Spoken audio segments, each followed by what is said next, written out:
So hello, welcome back to Gumade's Coins and Banknotes, and today we are looking at Ceylon, or as we currently call Sri Lanka. So you have these coins and you can wondering what they are. You see that it has the inscription Ceylon, and these are from the British rule of the entire island. Initially it was only the coastal regions which they got off the Dutch in 1895 to 1897 because the Dutch had been overrun by the French, and then they took the coastal areas because the Dutch and before them the Portuguese ruled the island mostly for trade.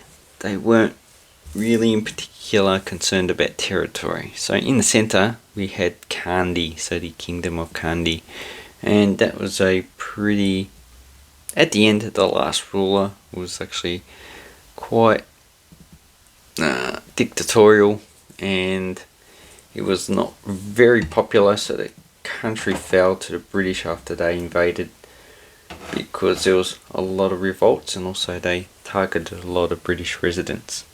Okay, so blah blah blah, that was earlier, and in 1870 they decided to issue their own coins for Ceylon, and it's based on the Indian rupee. So the weights of these are the same as the Indian rupee, but the silver content is quite smaller. So this 50 cent has 80% silver. The Indian half rupee had 91.7% silver.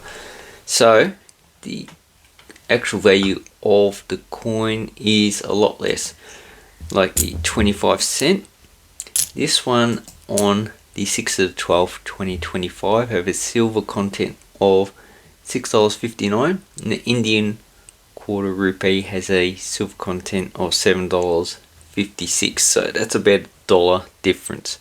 So that would actually drive out a lot of Indian coinage from circulation, because people would have want to keep them because of the higher silver content, and they would have spent these because of the lower silver content. Now they issued 4 bronze coins, so we have a quarter, a half, a 1 and a 5 cent, and the smallest coin that we have is the quarter, but this one doesn't have a comparison denomination in the United Kingdom. So the United Kingdom tried to introduce the pound in the 1830s, but it wasn't popular because a lot of people used the Indian rupee which circulated. And before this, the Dutch did introduce their own currency, as well as the Portuguese, and there was independence currency, so the currency situation depended on the area, and pretty much silver. People just accept silver for whatever the content is, so it doesn't matter where it comes from. It's only that when it's demanded payment in a certain currency that that currency becomes popular for the government. I'm talking about payment in taxes or something to the government. Okay, so these coins don't have a corresponding value in the Indian currency system. So if we look, we can see that the smallest coin that they had is the 1 pi, and it's worth half a cent. 1 piece, 1.5 cent. 1 anna, which is this coin here, which they only introduced in 1906 in India, it's worth 6.25 cents. So really, and the smallest coin that the Indians had was a 2 pies, 2 anna should I say, which is worth 12 cents. So that's a little bit more than the 10 cent coin we have here. And for the British currency system, the smallest coin we have is the quarter penny, or the farthing, worth 0.925 cents, so pretty much worth 1 cent. And the half penny, 1.8 or 2 cents. And the 3 penny, the 1 penny worth 3.7 cents. Then we've got the threepence worth 11 cents. So really, the threepence, and in India the 2 anna have rough equivalents. and they equate to the 10-cent coin that they issued there.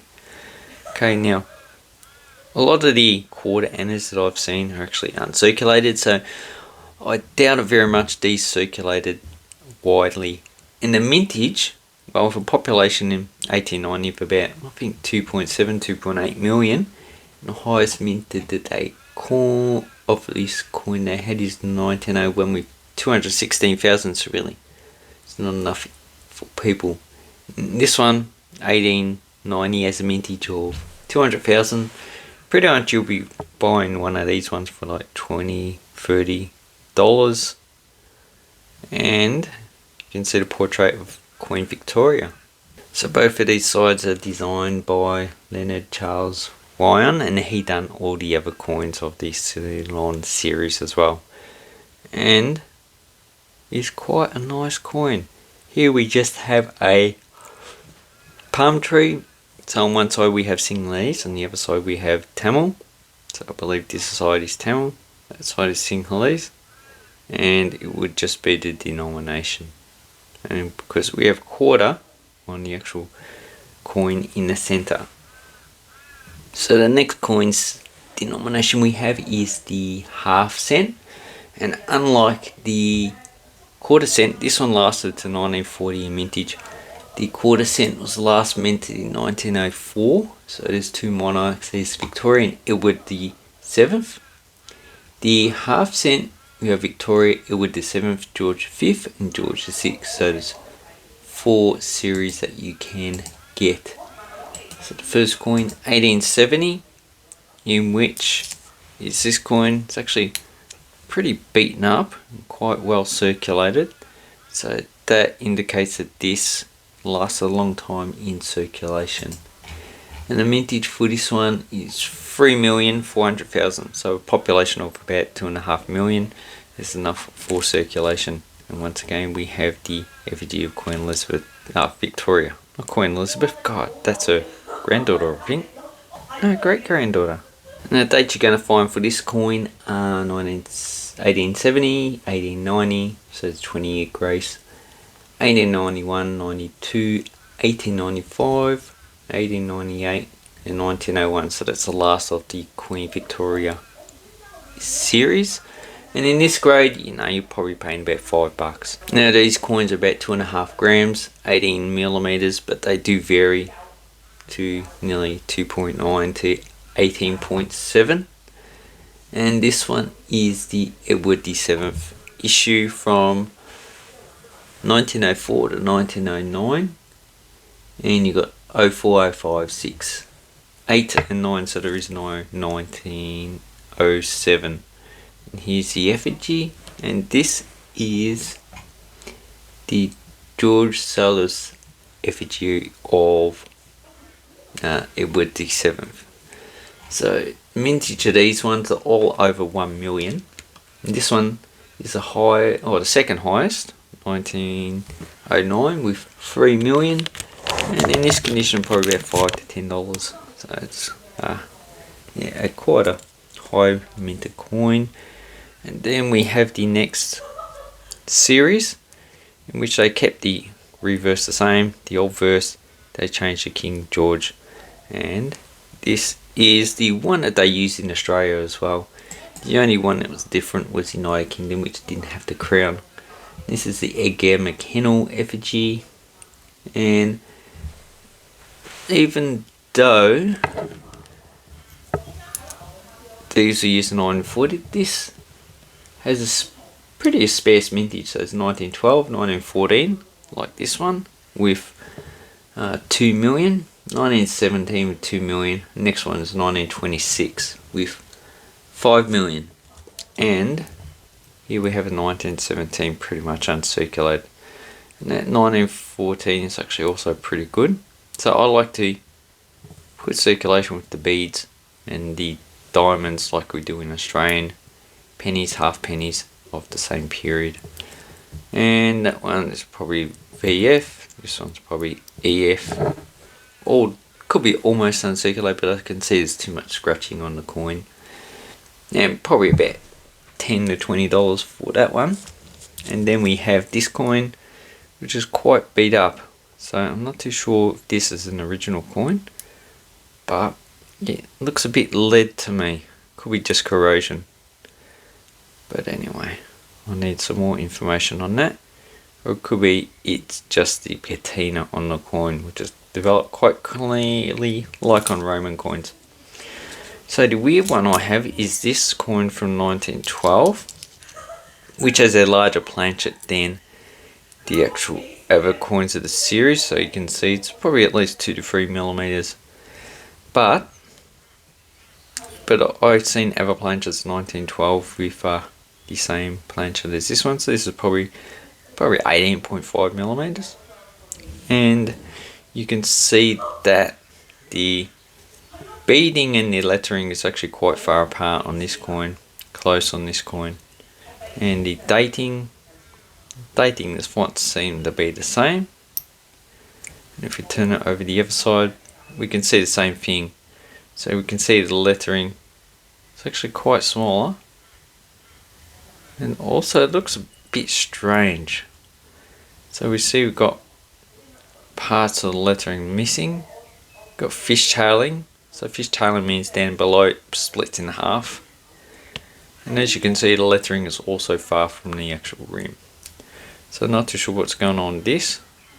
Now, could it be fake? Yeah, it could be. But the actual effigy is actually quite good.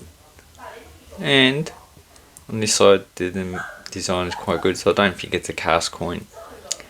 Anyway, this one also has fishtail and missing lettering on the bottom. So it could also be that don't know, needs someone to come up with a theory of why that is. So the next denomination we have is the 1 cent, and we have the Queen Victoria, we have the George V, Edward VII, and also the George VI issue, and that seems to be the last of it. Now there were no Queen Elizabeth issue for this series. So, and this is just great because I don't think these have actually been studied in very detail. Okay, so these are about 4.9 grams of copper, although I did say bronze before, so that was my mistake. They're 22.5 millimeters in diameter. So the Queen Victoria coins, they were first issued in 1870, and the designer is the same as on the other two denominations. So we have 7 million for the 1870, so these are pretty common. As you can see, this one's well circulated. Then we have, okay, the next one, 1891. It has 1,328,000, and the key date for this one with only 1,014,000 is 1901. So this should get you a higher value in higher grade, but these ones are probably only about $5 to $10 in this well circulated condition. Okay, the next one I have is pretty much an almost uncirculated coin of Edward VII, but it does have toning and has some slight damage on the rim. So this one was only minted from 1904 to 10. Once again, 1907 is missing. And this coin had a mintage of 8,236,000, so that's the highest minted coin. In this condition, I'd say probably about $20, but they would have circulated up into the 1960s, when in 1962 Sri Lanka decided to remove the effigy of the monarch. Okay, the next series from 1912 to 1929 is the George V, and as you can see, these ones are actually quite well circulated, although the closer you get to 1940, the less circulated they do get. So 1912, 5,855,000, this one probably $5 or less. It's quite a lot of damage on the rim. 1914, 6 million, and this one's in pretty good grade, so probably at least $10 for that. Then we have 1922, So there's also 1917, 1920, but this one here has a mintage of 2,930,000. But as you can see, it's been cleaned when you compare it to the other coins. This is natural toning, this is cleaned. You can see the thickness of these coins, quite thick. And a clean coin people don't want to get because it's just, so I won't put a V on that. 1925, about 7.5 million. And you're probably about $5 in this condition, although it's actually quite good for the other coins I've got. And 26, 3.75 million. And in this condition, which is probably VF, looking at that, I'd say VG very good. So really only $1 or $2. So really, you can actually get some pretty good coins for cheap. So the highest bronze coin they issued is this 5 cent. And these I have always seen in well circulated condition. So the last of the 1 cent, sorry I jumped, is the 1940 to 37 to 42, which I don't have the 1937, but this 1940 is a mintage of 10 million, and it's easy to get in high grade. And then we have 1942. So 1942 comes in two varieties. So we have the thin and thin planchet. So on this side you can't really tell the difference between these two, although you can look at the lettering and beading. Maybe the beading is, so if we look at the end, we can see on the top coin it goes in between the actual denticles. So if you put it up, it looks like it goes in between, and this one goes to the denticles. So the thick one goes to the denticle, the thin one goes to the in between. And look at the thickness, but on a lot of coin sites you're not going to see this. This is not going to be the determiner when you buy it. So you can see the thickness is only half as much. But the major determiner, so the thin planchet, the R is behind the bottom of the head. And in this one, the thick planchet, the R, is in front. So that's how you determine it. And also the fonts are bigger. So these are actually larger on the larger planchet. And if you want to look at the crown, yeah, that's a bit hard to tell. So that basically, that bottom there is how you tell the thin and thick planchet. So I hope that helps you in your collecting of these coins. As well, if you turn it around, there's also on the thick planchet a greater distance between the actual words. So I hope this helps you with your coins from Ceylon. Okay, as for the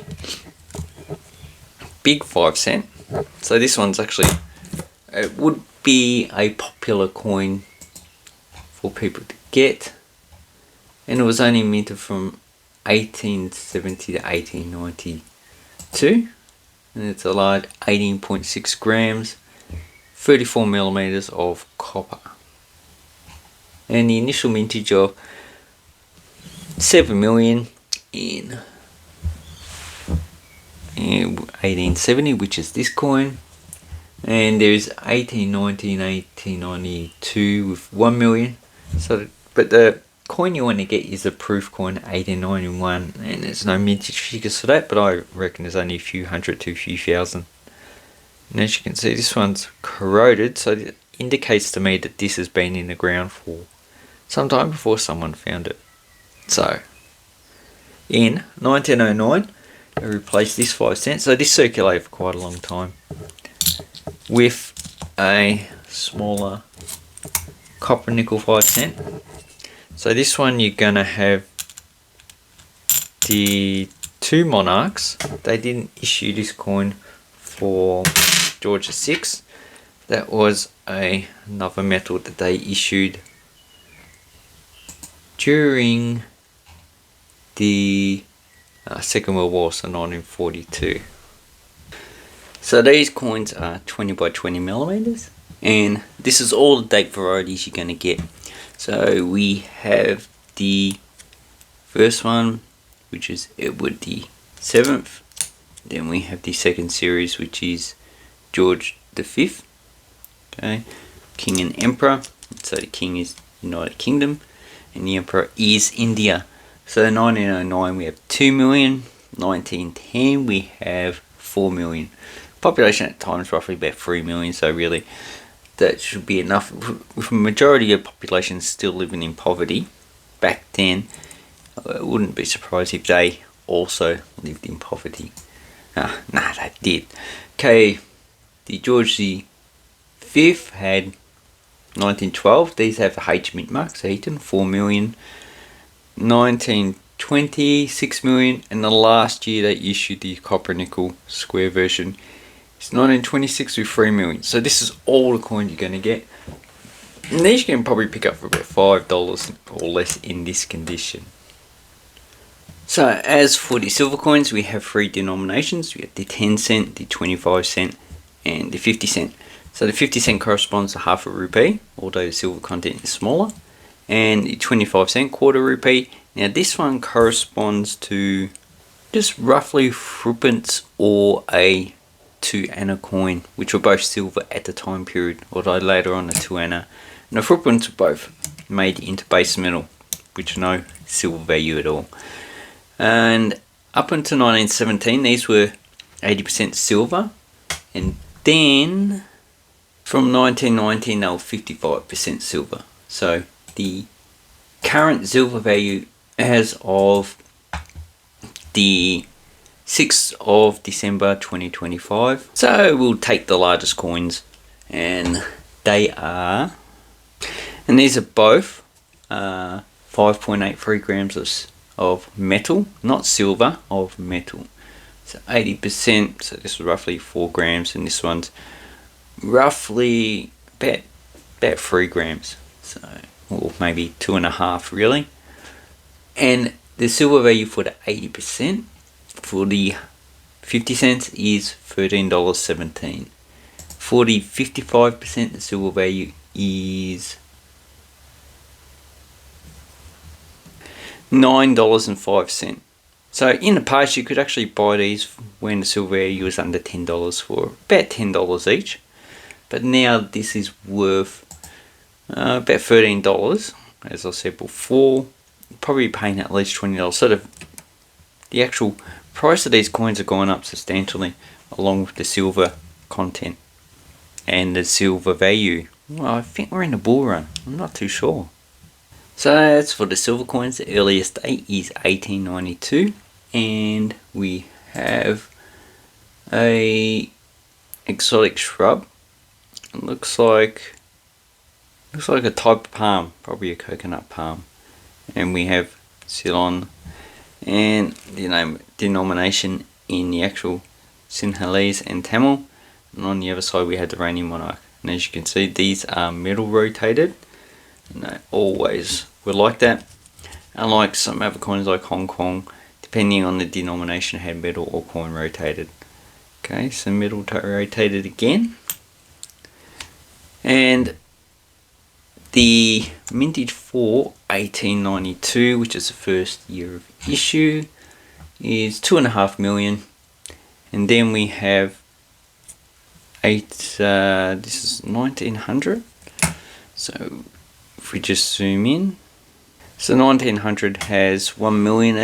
These are pretty hard to get in higher grade. A lot of them are actually quite well circulated. It's only closer to the Second World War that they become abundant in higher grades. So these ones you're probably paying about, with the metal value of about $2.60, probably paying about at least between $5 and $10 per coin. $10 is not unusual. Okay, the Edward the 7th, minted from 1902 to 08. Not all years were minted, so we have 1907 with 500,000. So that's the key date for this series with this monarch, and in this condition probably worth at least $10. Then we have 1910 with 2 million, and these ones are actually in pretty good condition. Actually, one's in well circulated, this one's in pretty good condition, so I wouldn't be surprised if you got $20 or $30 for this coin. And as you can see on the crown, you can see a lot of the monarch's head. And then we have 1912. So 1912, unlike the bronze or the copper coins, it's not the first year of issue, it's 1911. 1912 was minted to 1 million. So as you can see, a lot of these ones are actually low mint, and you're probably paying at least $10 to $20 for one of these coins in this condition. You know, at 1914 with 2 million, yeah, probably $5 to $10 in that condition. Then we get into the 55%, so that's the last three coins. We have 1920, and that has a mintage of 3,059,000, so it seems it's the highest minted coin of this series. 28, 1.5 million, and 27 also 1.5 million. So those coins you can generally get in pretty high grade like these coins are here. And I wouldn't be surprised if these are about $15 to $20 per coin. So, hope, even though the silver value is only $1.80. Okay, the 25 cents, so these are about 2.9 grams. Up until 1917, they're 80% silver. And then after that, they were 55 into... Oh no, didn't issue any of these coins in the 1941-42 period. So, we had the first coin, 1892 with 500,000. This coin in 1893 with 1.5 million. The population at the time is roughly about 3 million. So not enough coins for circulation. So I reckon that either the population, a lot of it didn't use coins, or they supplemented the coinage with other types of silver, most likely just Indian.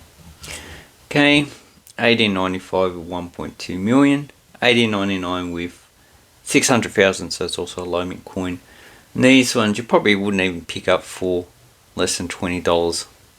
And especially this one, probably like it's 30 to 40. Then I don't have any Edward the 7th, but the lowest mintage for there is 1907, 120,000, highest with 1910, 800,000. So those coins really $20 or less, you're not going to get them unless you're very lucky. Okay, these ones down below. So the first one we have is the high grade silver, 80%. 1917, 300,000. So pretty much one of the harder coins to get, and probably the last minted coin that I've got. And the condition is actually quite good, so I'd say very fine. In that case, I'll put at least $30 to $40 on this coin, but you can argue about the coin prices below, or you can actually go research it yourself. Okay, the next two coins is the 55%, and the last year they issued these is 1926. And then we have 1920 with 1.6 million, and that's the highest I've minted of the lot. 1922 with 1.211 million. So really, the metal price of this is about $4.50 for these two coins. So really you're not going to get them for less than $10. And these ones, the metal value is $6.59. So really, but the collector's value is more important when you're actually getting these coins. Okay, so the last coin we have in this currency is the 50 cent. They never issued a 1 rupee coin, that was either a banknote or Indian rupees. Here we have a 10 cent coin for size comparison. And this is 5.83 grams and 23.5 millimeters in diameter. So the bottom three are 55% silver, and these two up the top are 80% silver. So we have Queen Victoria, 1892, 250,000. So really, 250,000. Although 1899, 100,000 is harder to get, but really that's like a $50 coin in itself. So you got 1892, 93, 95, 99, and 1900 was the last date for Victoria. Okay, the next series, 1902 to 10, I don't have. That's the Edward VII. And the lowest mintage is 200,000, so you're really paying at least $40-50 per coin. That's in very fine condition. Okay, the next series we have started from 1913, so this is the first year of issue for the George V, 400,000 for these coins. And in that condition, probably closer to $100. We'll have a look. So this is pretty high grade coin. I do see some wear on top of it, but in the field there is some scratches, but there isn't that much scratching on the coin. Look at the effigy. Yeah, probably very fine to EF, depending on where you come from. So really, this is a high price coin with a silver value of $13.17. That does change depending on the day. So as silver keeps going up, this value of this coin is also going to keep going up. Okay, the last three we have are the lower valued silver. So these were minted from 1919 to 1929. So that's the last year of mintage of this coin with this effigy. And the next one is the 1942, which I don't have, which went back to 80% silver. So I'm not too sure why that happened. But it did happen with Malay coins as well. They varied in their silver content quite substantially. Makes no sense. Okay, 1924, 1 million, 10,000. 1928, half a million. And 29, also half a million. And these coins probably at least $25 and up is what you'll be paying for any of these. And the last one is also in pretty good condition. I can see it's wear on the actual leaves of the, it looks like a palm. And on this side, I like to use the crowns. This is very fine. The next coin, probably fine condition. Too much wear on the crown. And this one, also probably fine condition. So that's in the Australian grade. In the US grade, they'll be very fine to EF. So they use the Sheldon system, which is actually quite different. So anyway, I hope this helps you with your Indian coins. Pretty long video and extensive, probably also boring for a lot of people.